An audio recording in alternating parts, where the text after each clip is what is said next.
Welcome back, all you Fabricants and Fleshbags, to the super, not funny show reviews. And today I'm reviewing Wednesday, the new series coming to you from Netflix. So, what did I think about it? And should you be watching? Before we start, get on down there, hit that like button on this video.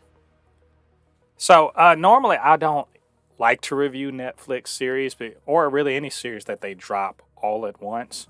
Not huge on binging things. I like watching things week to week. But every now and then something kind of gets into there and kind of forces me to watch all of it in one shot. And Wednesday is definitely one of those series.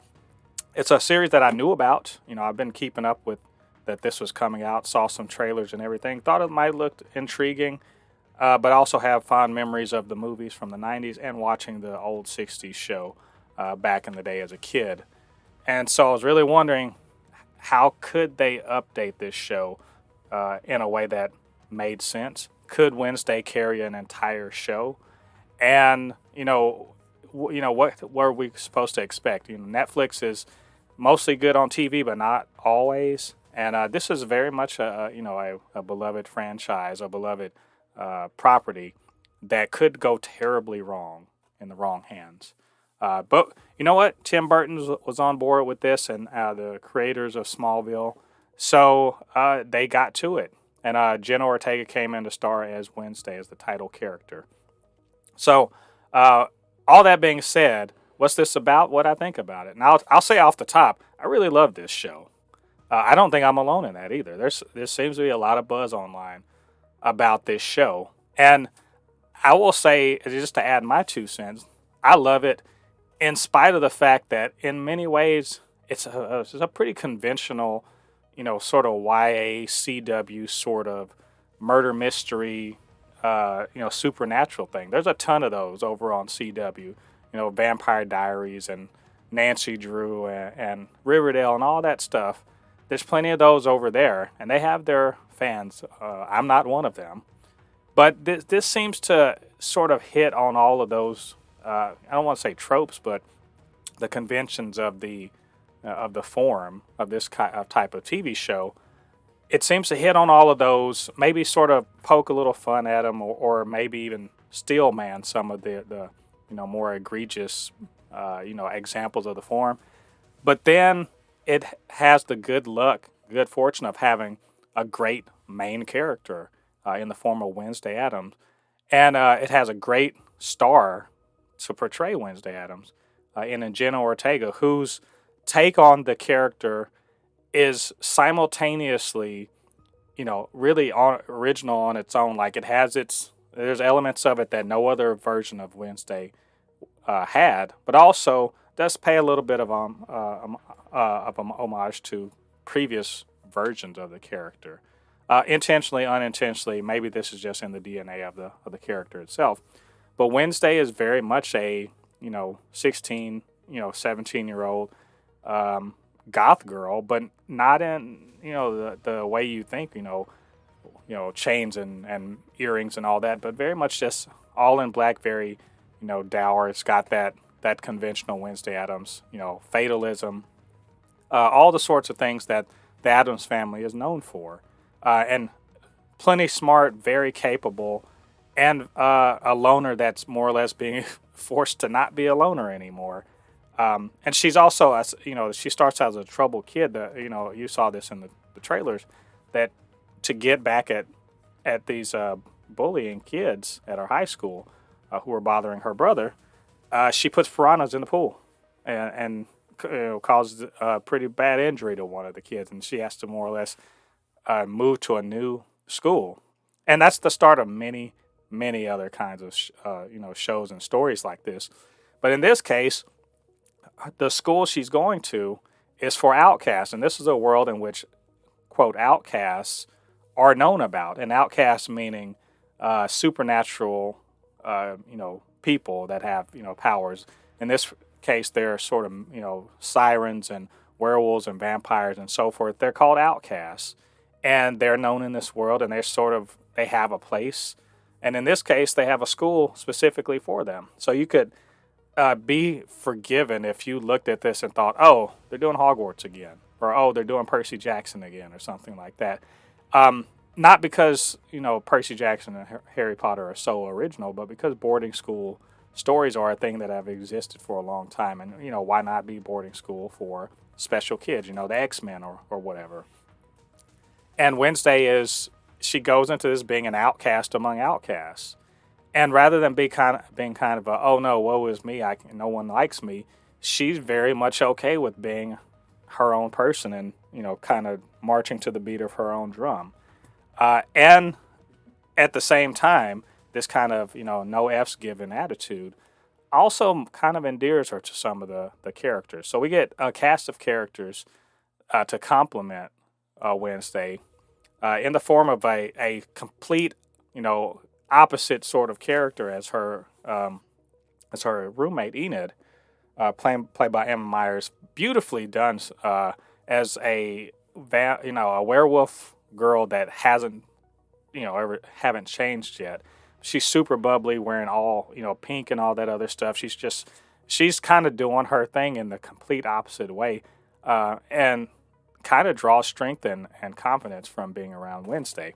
We also have, of course, the queen bee of the whole school, named Bianca, who, you naturally think, oh man, it's going to be a big thing. We're going to do a Draco Malfoy thing, and they sort of subvert that. I mean, it does work out that way, but in many ways, it's sort of because Wednesday, she sort of, and I don't want to say antagonizes, but she sort of, pushes the conflict there. But as the series progresses, they sort of subvert that whole, Draco Malfoy sort of situation, and in a very good way. We get to see more of Bianca than, just what she portrays herself to be early on as the queen bee of the school. And it's similarly, and I go back to Enid. She is not just this bubbly personality. She has some personal things going on. She's got this whole thing of not being able to change into a werewolf that sort of weighs on her and her relationship with her family. And in addition, we have Thing is running around, which is pretty cool. He's sort of a character that we see running around and doing stuff, and has a lot of personality for being just a hand. And then there's a couple male presences in the form of Tyler, who's a quote normie, and Xavier, who is kind of has psychic powers or something like that. And I'll say that they're kind of underused. Like, their existence is a bit, why? You could sometimes ask, why are they just there to sort of be like, in a love triangle or something like that, to sort of draw Wednesday out as a character. In some places, I think that they're not really super important. Sometimes they're red herrings or whatever.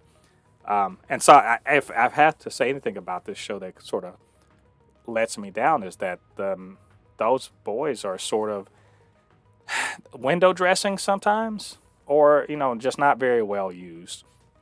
But I also think another character that really shows up and is really cool, played by Gwendolyn Christie, is Principal Weems, who runs Nevermore, the Academy. And first of all, she's statuesque. She kind of like owns the room. Because she's a tall woman anyway, but she's dressed to a T. She's got this great manner about it. She's got that great accent and a great manner about her. And she's, part Dumbledore, part Dolores Umbridge. I know I keep referring to Harry Potter, but I mean, she's sort of like this antagonist that's really actually got good, she's got good intentions and everything. And so that's, she's really cool. There's we get a little bit of the Addams family. Uncle Fester shows up for one episode, unfortunately, played by Fred Armisen, but he's pretty cool. We do get a couple episodes with Morticia and Gomez, and they are pretty good. I mean, I could have probably have used a little bit more. There's a lot of history going on there. Apparently, Morticia and Gomez were like, the golden boy and girl at the school, and it's hard for Wednesday to keep up, or she'd not even want to try to, compete to be like them. She's just like, I'm trying to do my own thing. But seeing them show up, and there's a backstory there that they uncover that's really interesting. But I think they're all very well played. Like, generally speaking, this is well acted, and even the less good, the less good performances are still pretty serviceable to the story, and the story is really interesting. And this is very much a TV show, like in the sense, not that this is one thing drawn out over it. There's multiple plot threads being laid out and then sort of resolved throughout the season, so that if this were a week to week sort of show, it would have played very well, I think, because there are some episodes where it's one episode of something happening there. It's pushing the background plot, but there's a plot for that particular episode. They could have done this week to week, and it would have been, I think, quite good. But all the way around, I think this rises and sets on the performance of Jen Ortega, and it's basically it's great. It's a great performance. She is killing. She owns this role. Like, I'm not saying you'll forget the other Wednesdays. What I'm saying is you'll remember this Wednesday because she's just so good at it. She's unblinking and, droll deadpan. She's got a great stare. I mean, she wears the hell out of just the simple black and white things she has on, but it's always black and white. She's very commanding in her presence within a room. And she's not perfect. I mean, she's quite capable, not perfect throughout the episode. And she grows. She learns and grows as a person, and that's important for her character. She's not the same person she was when she started. And all the way around, because she's so good at it, the rest of the show really kind of shines based off of just her being good at being Wednesday.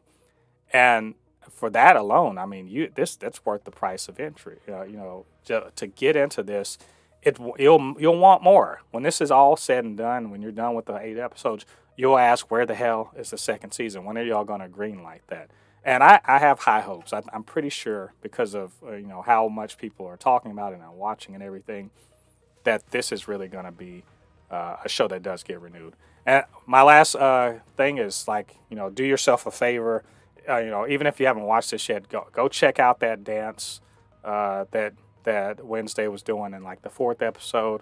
Totally worth a few minutes of your time to check all that kind of weird, weird gyrating stuff that was going on there. But generally, just check this out. I don't think you'll be disappointed. So anyway, those are my thoughts about this show. What do you guys think about it? And what do you think about what I had to say? Get down to the comment section. Leave your thoughts there. And, of course, you can always hit me up, supernotfunnyshow@gmail.com or at supernotfunnys1 on Twitter. And do me a favor, get down there, hit the like on this video, and also subscribe and hit the notification bell, all of that good stuff. Helps with the algorithm, lets more people know about this channel and about these videos. All right, all you Fabricants and Fleshbags, thanks for joining me on this review. Check the channel out. We got plenty more reviews coming. I have been Mo de Poupée, your resident fabricant and comic extraordinaire on all things pop culture. And I'll see you guys on the other side of the thread. Peace.